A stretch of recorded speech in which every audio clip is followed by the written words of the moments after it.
मी आजच्या कार्यक्रमाचे अध्यक्ष, प्रमुख पाहुणे आणि स्टेजवर बसलेले सगळे मंडळी, साक्षी, तुमचा thank you so much for inviting me. खूप खूप आभार इथे बोलवल्याबद्दल. खूप ओव्हरवेल्मिंग फील होत आहे. एक्सायटिंग आहे, तेवढंच नर्वस पण फील होत आहे.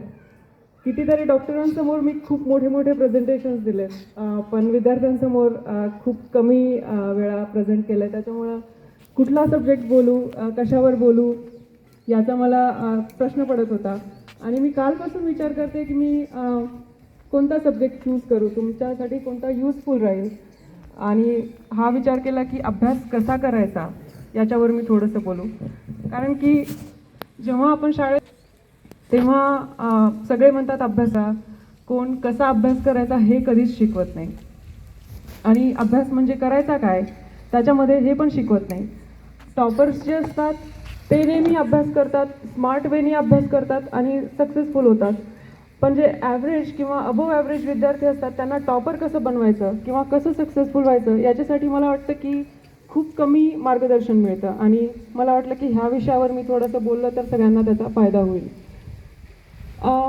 मी माझं प्राथमिक शिक्षण विमलाबाई देशमुखमध्ये 1ली ते 3री झालं. मग यशवंत शाळेमध्ये मी 10वीपर्यंत होते. महात्मा गांधीमध्ये माझं 11वी-12वी क्रॉप सायन्स होतं. सगळेजण तेव्हा त्या काळामध्ये फक्त मेडिसिन आणि इंजिनिअरिंग ह्या गोष्टी जास्त फेमस होत्या. मग मी MBBSला गेले मुंबईमध्ये.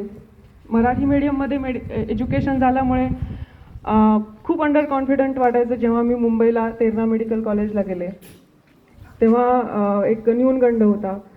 खूप जास्त लोक म्हणजे आत्मविश्वासाची कमी होती. पण MBBS केलं, अभ्यास ठीकठाक केला, खूप जास्त नाही केला, खूप कमी नाही केला, संपवलं MBBS. जेव्हा मी आणि तेव्हा माझे काही फ्रेंड्सचे भाऊ बहीण होते अमेरिकेमध्ये. आणि मग वाटायचं की अरे काय कसं जातात लोक अमेरिकेमध्ये, काय करायला पाहिजे तिकडे जायला, हा प्रश्न पडला. आणि मग तेव्हा विचार केला की ठीक आहे, बघूया, आपण ट्राय करू.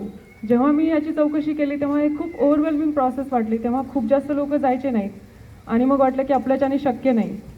आणि योगायोगाने माझं लग्न, माझे मिस्टर तेव्हाच माझं लग्न ठरलं आणि ते अमेरिकेतच फेलोशिप करत होते. त्यांनी मला ह्या प्रोसेसमध्ये खूप जास्त मार्गदर्शन केलं. आणि मम्मी पप्पा तर होतेच. मम्मी पप्पांशिवाय तर या आयुष्यात माझ्याकडून काहीच झालं नसतं. ते नेहमी माझ्या परीक्षेसाठी यायचे अमेरिकेमध्ये. माझ्याकडून आत्तापर्यंत, म्हणजे मी आता 36 वर्षाची आहे, तरीसुद्धा ते एकदम तुमच्यासारखं, तुमच्या आईवडील जसं तुमचा अभ्यास घेतात बसवून तसं ते माझा अभ्यास घ्यायचे. त्याच्यामुळे ते सक्सेसफुल झालं असं मी नक्की सांगेल. माझे पप्पा सकाळी उठून मला चहा करून द्यायचे. मम्मी माझी म्हणजे जेवली नाहीस म्हणून अभ्यास होणार नाही, सगळ्या ज्या टिपिकल आया करतात ना ती आत्तापर्यंत मला करते, आत्तापर्यंत रागवते. मध्ये मध्ये जेव्हा मला असं वाटलं की नाही अबा खूप अवघड आहे हे, माझ्याकडून नाही होणार, मम्मीने तेव्हा मला खूप रागवलं. म्हणाली की अप्पी, तुला मी याच्यासाठी शिकवलं नाही आहे की तू घरी बसून एका बाईसारखं, एका डिपेंडंट बाईसारखं घरी बसावं आणि त्याचं काहीच करू नये. तुला मी शिकवलं आहे कारण की तू इंडिपेंडंट व्हायचं, तुझ्याकडे हे ऑप्शनच नाही आहे की तू घरी बसावं. तिने मला खूप जास्त रागवलं आणि म्हटले की तू काही पण कर पण तू घरी बसणार नाही आहेस. आणि मी ह्या प्रत्येक मुलीला सांगेल की एक इंडिपेंडंट स्त्री होणं, स्वतःचा निर्णय घेणं, स्वतःच्या करिअरसाठी झोकून देणं हे खूप जास्त महत्त्वाचं आहे. तुम्ही स्ट्रॉंग इंडिपेंडंट वुमेन व्हावं यासाठी मला वाटलं की मी इथे बोलू. दुसरी गोष्ट म्हणजे अमेरिकेत जाण्यासाठी काय करायला पाहिजे याबद्दल पण मला वाटलं की बोलायला पाहिजे. इथे 11 वर्षानंतर मी माझ्या MBBSच्या 11 वर्षानंतर मला हे सक्सेस मिळालं, ज्यासाठी मी 5-6 वर्ष पूर्ण डिसअपिअर होते. कोणाच्याच कॉन्टॅक्टमध्ये नाही आहे मी. सध्यासुद्धा खूप कमी लोकांच्या कॉन्टॅक्टमध्ये आहे. आणि मला वाटतं की जेव्हा तुम्ही डिसअपिअर होता तेव्हा जेव्हा तुम्ही लोनली होता, तेव्हा तुम्ही एकटेपणा होतो, तेव्हाच तुम्ही खूप डेडिकेशननी अभ्यास करू शकता. आणि मला असं वाटतं की सगळ्यांनी एक डेडिकेशननी अभ्यास केला पाहिजे. अभ्यास करायचं सांगायचं म्हणजे त्याच्याबद्दल ज्याबद्दल मला बोलायचं होतं, महत्त्वाची गोष्ट ज्या मी शिकल्या, माझा स्कोअर पहिल्यांदा ॲव्हरेज येत होता, स्कोअर इम्प्रूव्ह होत नव्हता. अभ्यास किती पण केला, पुस्तकं वाचली, बऱ्याच गोष्टी केल्या, इम्प्रूव्ह होत नव्हता. मला प्रश्न पडायचा की हे टॉपर लोक करतात कसे अभ्यास. म्हणजे शाळेमध्ये टॉपर येणं मोठी गोष्ट असत नाही, कारण आम्ही सुद्धा टॉपर यायचो. पण जेव्हा तुम्ही बाहेर पडाल, MBBSला जाल किंवा MPSC कराल, तेव्हा कळतं की किती जास्त मोठी स्पर्धा आहे, लोक किती हुशार आहेत आणि तुम्हाला शून्य वाटायला लागतं. त्याच्यामध्ये तुम्ही असं वाटतं की बापरे, आपला म्हणजे तो इम्पोस्टर सिंड्रोम असतो ना, जो की आपण काहीच नाही आहे आणि आपल्याच्याने कधीच काही होणार नाही, ही गोष्ट खूपच जाणीव व्हायला लागते जेव्हा तुम्ही बाहेर पडाल. आणि त्याच्यासाठी मग तुम्हाला टेक्निक्स वापरायला लागतात वेगवेगळ्या अभ्यासाच्या. आणि त्यासाठी मी काय केलं ते मी तुम्हाला सांगते. आणि त्याच्यातून तुम्हाला जे 1-2 पॉईंट्स पण घेतलेत तुम्ही ना, तर तुम्हाला खूप जास्त आयुष्यामध्ये फायदा होईल. मी अभ्यास करायचे दिवसभर आणि वाटायचं की बापरे, मी खूप अभ्यास केला, स्कोअर इम्प्रूव्ह व्हायचा नाही. मग म्हटलं काय चुकतं आहे आपलं, बघायला पाहिजे. मग मी यूट्यूबवर किंवा गुगल खूप जास्त केला, सर्च केला, अभ्यास करायचा कसा. फर्स्ट थिंग आय नोटीस की टायमर लावायला पाहिजे. सो टायमर कशासाठी, आपल्याला वाटतं 8 तास अभ्यास केला, 10 तास अभ्यास केला, पण प्रोडक्टिव्ह किती अभ्यास केला हे नाही आपण बघत. जेव्हा मी खरंच टायमर लावायला लागले तेव्हा असं वाटलं की 15 मिनिटात माझ्या डोक्यात पहिला विचार येतो, अरे हे मी खायला जाऊ का, हे मी प्यायला जाऊ का. आणि मग फोनवर मम्मीशी बोलायचं राहिलं, अरे याच्याबद्दल मला ह्या नोट्सचं विचारायचं होतं. हे सगळे डिस्ट्रॅक्शन्स येतात आणि you feel like you are studying for an hour 2 hours whatever, पण तुम्ही अभ्यास करता फक्त 10-15 मिनिट. मग मी काय केलं, टायमर लावायचा म्हणजे काय करायचं, 1 तास लावायचं. नो मॅटर काहीही डोक्यात विचार येऊ, हालायचंच नाही जागेवरून जोपर्यंत तुम्ही जे डिसाईड केलं ते फिनिश केलं नाही. आणि मग तेव्हा तुम्ही 1 तास जेव्हा असा प्रोडक्टिव्ह अभ्यास करताना, तेव्हा तुमचं डोकं असं थकल्यासारखं होतं. 7-8 तास करून सुद्धा थकल्यासारखं वाटणार नाही, जेवढं तुम्ही 1 तास अभ्यास केल्यावर थकल्यासारखं होतं. त्याला तसे हे टॉपर लोक तसे अभ्यास करतात. आणि दुसरी गोष्ट म्हणजे रिपिटेशन. अंकी म्हणून एक ॲप आहे ज्याची मला जाणीव झाली. अमेरिकेतले विद्यार्थी अंकी ॲप खूप जास्त यूज करतात. हे एक फ्री ॲप आहे आणि स्पॉन्सर्ड, म्हणजे मला काही भेटत नाही आहे हे करून नाव घेऊन याचं. पण याच्यामध्ये कसं होतं की तुम्ही एखादा टॉपिक तुम्हाला अवघड जातो, तुम्ही त्याचा प्रश्न तयार करायचा, त्याचं उत्तर त्याच्या फ्लॅश कार्डसारखं त्याच्यामागे त्याचं उत्तर असतं. तर मग तुम्ही ते प्रश्न ओपन केला त्या ॲपमध्ये, तर मग तुम्ही त्याचं उत्तर इमॅजिन करायचं. त्याला म्हणायचं ॲक्टिव्ह लर्निंग. तुम्ही ॲक्टिव्हली विचार करताय की ओके ह्याचं उत्तर काय आहे. मग तुम्ही त्याला म्हणायचं शो ॲन्सर शो केलं की मग ओके हे पॉईंट मिस झाले, हे पॉईंट बरोबर होते, ह्या पॉईंटचं मी लक्षात ठेवायला पाहिजे. आणि मग त्याच्यामध्ये एक रिपिटेशन असतं की बाबा 1 डेला रिपीट करायचं, 2 डेला रिपीट करायचं, 4 डेजला रिपीट करायचं. आणि मग त्यावेळी तुम्ही ती गोष्ट रिपीट केली की मग ती लक्षात राहते.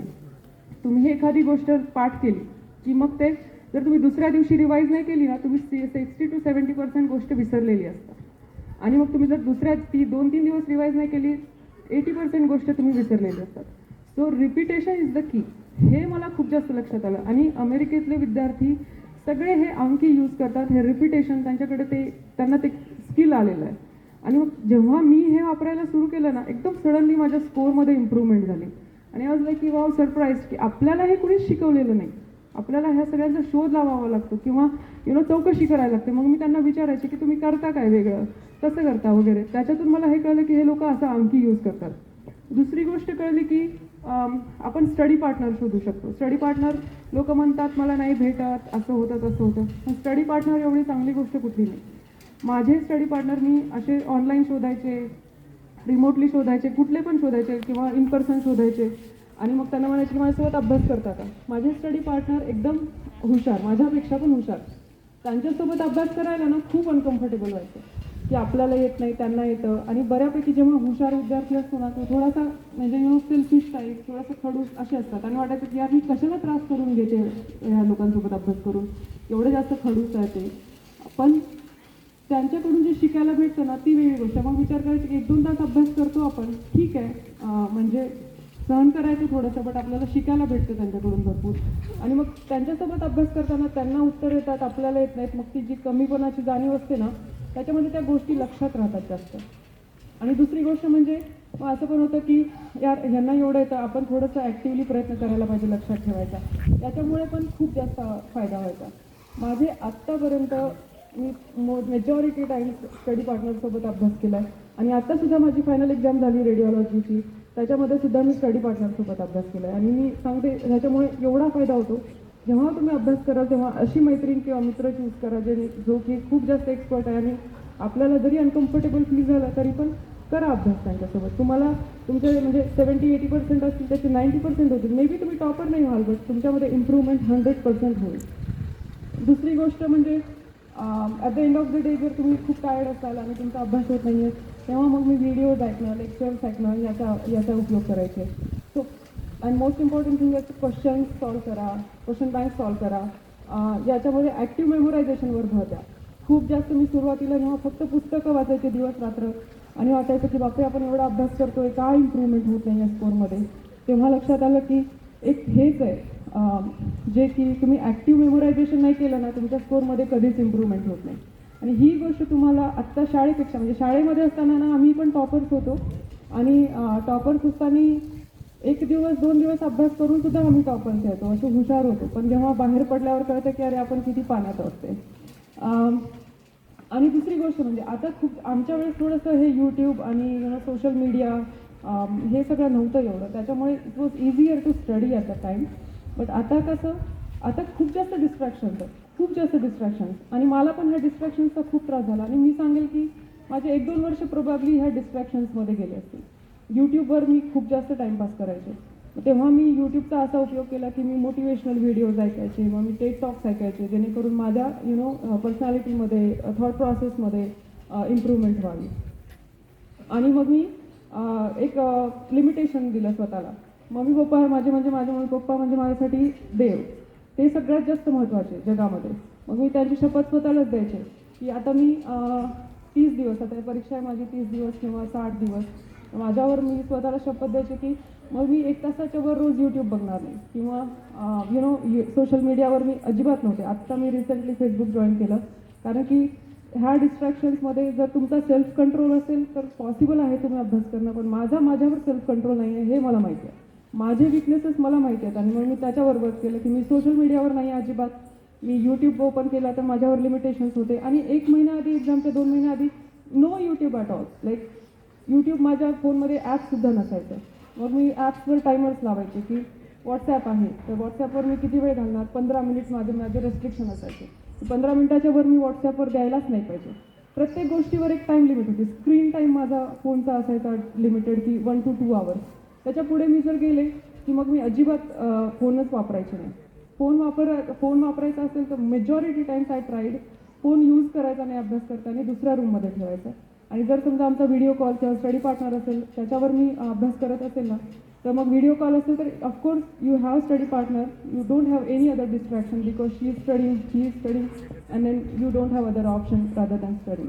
So I would say stay away from distraction, timer लावायचं आणि अभ्यास करायचा. अभ्यास कसा करायचा की ॲक्टिव्ह मेमोरायझेशन करायचं. हे 3 जे आहेत ना कीज आहेत तुमच्या स्कोअरमध्ये इम्प्रूव्हमेंट करायला आणि शाळेमधल्यापेक्षा फ्युचरमध्ये त्याचा उपयोग होईल.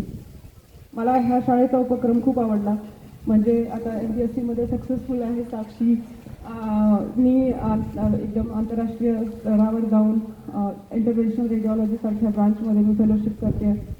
आणि आम्ही जेव्हा शाळेत होतो ना, आता कुणी गेस्ट यायचे नाहीत आम्हाला मार्गदर्शन करायला. आणि मला वाटतं की तसं जर झालं असतं तर हे पण ऑप्शन आहेत, हे ऑप्शन आपल्याला एक्सप्लोर करता येतात, त्याची माहिती आम्हाला असते. पण आता मी आले तुम्हाला गाईड करते. हा किती छान उपक्रम आहे. आणि मी मॅडमला सांगेल की फक्त मेडिसिन, डॉक्टर्स, इंजिनियर्स किंवा MPSC UPSC वाले स्पेशल लोक नाही बोलवायला पाहिजे, तर अजून दुसऱ्या स्पर्धेमध्ये पार्टिसिपेट केलेले किंवा एअर हॉस्टेस आहे किंवा सेलिब्रिटी शेफ्स आहेत, दुसऱ्या ह्याच्यामध्ये अहमदपूरचे जे खूप सक्सेसफुल झाले त्यांना बोलवलं तर तुमच्यासमोर अजून खूप जास्त लोक दिसतील जे दुसऱ्या गोष्टींमध्ये एक्सपर्ट झालेले आहेत. सो त्याच्यामुळे मला वाटतं की खूप नवीन नवीन गोष्टी शिकायला मिळतील. अजून सो शेवटचं एक सांगायचं म्हणजे माझे पप्पांना नेहमी म्हणायचे स्वप्न बघा, खूप मोठी स्वप्न बघा. आणि ती स्वप्न बघताना कधी कधी भीती वाटते की खरंच ती जर स्वप्न पूर्ण झाली तर तेवढी स्वप्न झेलायची आपल्याकडे ताकद आहे का, किंवा त्या संघर्षातून जाण्याची आपल्यामध्ये ताकद आहे का. मी स्वप्न पाहिलं MBBS करायचं आणि देवाने मला MBBSसाठी तेरणा मेडिकल कॉलेजला पाठवलं. मी स्वप्न पाहिलं अमेरिकेत जायचं, देवाने मला आणि ऑफकोर्स परिश्रम सगळ्यांनाच करायला लागतात. आणि मग मी तिथे रेसिडेन्सी मिळवली. रेसिडेन्सी म्हणजे 12वी नंतर जे आपण MD साठी प्रयत्न करत असतो ते रेडिओलॉजीची रेसिडेन्सी. रेडिओलॉजीची रेसिडेन्सी इंडियामध्येच नाही, अमेरिकेचे जे विद्यार्थी आहेत त्यांना सुद्धा मिळणं खूप जास्त अवघड आहे, खूप जास्त अवघड आहे.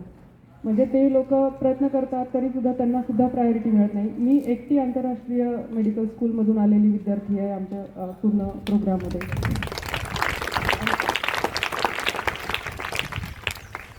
आणि मग त्यातून त्यांना आंतरराष्ट्रीय विद्यार्थ्यांची सवय नसल्यामुळे पहिल्यांदा त्यांनी मला असंच समजलं की ही काय इंडियातून आली आहे, हिला काही येत नसेल वगैरे वगैरे.